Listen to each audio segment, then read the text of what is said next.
hope this thing doesn't die. Where's the notes? And it's important to know that you can practice yoga your own way. You can think about yoga in a way that is beneficial and helpful for you. It doesn't have to be the way that anybody else thinks about yoga. I did a voice note on my phone, and then I listened to the voice and I typed out every single word that I said in the voice note. Oh no, it's blinking. I think it's gonna die. Darn it. But I'm just gonna read it. As long as this mic will last, I'm gonna read what I wrote, and hopefully it lands for someone and it's helpful. Here we go. Reframe the way you are thinking about your yoga practice. First and foremost, you have to understand that yoga, in my opinion, is just a tool to help you on your journey to personal empowerment, personal development. It is an act of self-love, an act of self-care. It is a form of expression. It is something to practice. It is something to help you regulate your nervous system and something for you to just keep in your toolbox, right? It's a way to practice being, and it's a way to shift your mind for a little while, right? While you're on your mat, a little shift in your mind. And hopefully, over time, if you do it for long enough, that calm and that discipline, that focus and that strength and that confidence that you feel on your mat will maybe, I believe it will, translate into how you show up and live your life off the mat. Yoga is one of my tools, but so is prayer and journaling and devotion and spending time with God and being mindful and staying active and practicing living authentically and loving the way that I am and being very vulnerable. Like, all of these things are also tools that I am using on my journey to personal empowerment. Number one, how can I reframe the way I'm thinking about my yoga practice?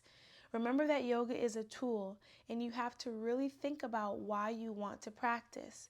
Ask yourself this question: what do I believe yoga can do for me? Why am I curious about it, and why do I want to give it a try? Is there something that I'm seeing portrayed through the people who practice yoga that I want to embody in my own life? That one was big for me when I said it out loud and then when I wrote it down. Is there something that I'm seeing portrayed through the people who practice yoga that I want to embody in my own life or start to practice and cultivate and have? Now, before I go on, remember, we're not comparing ourselves to anyone. That is a tool of the enemy, I am so sure, because I've experienced it.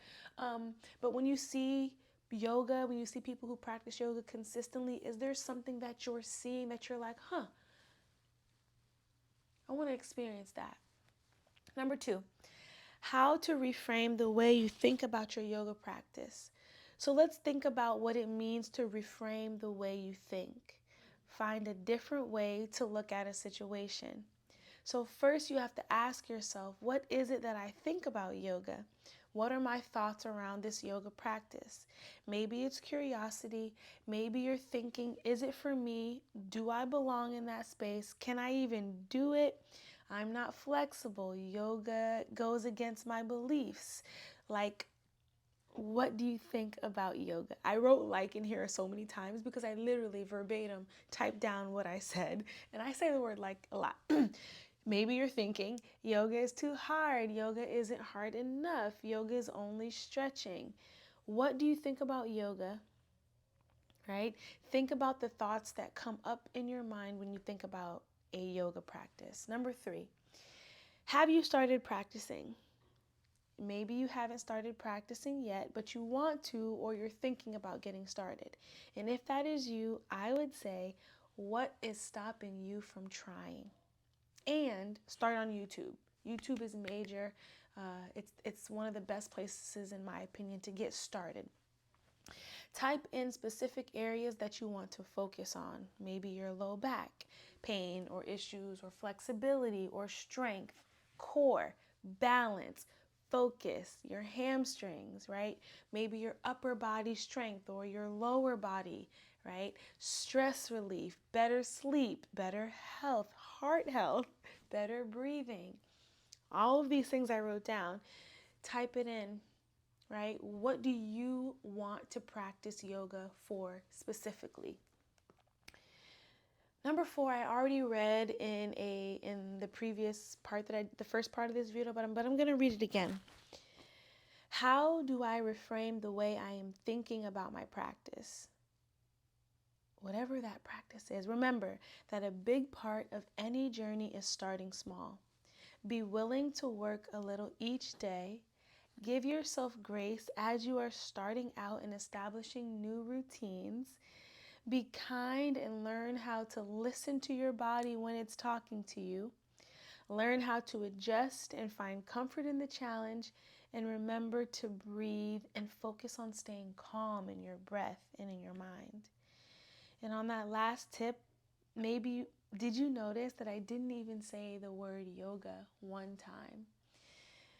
Right? Because it's not about the poses. It's not about it's not about the poses. It is about using this form of movement to create a beautiful life. I'm excited to be on this journey. I'm excited that you're here. And if you made it to the end of this video, I hear people say that on YouTube all the time. If you made it to the end of this video, that's amazing because I've been rambling for about, 10, 20 minutes, for about 10 minutes. And so until next time, see you soon.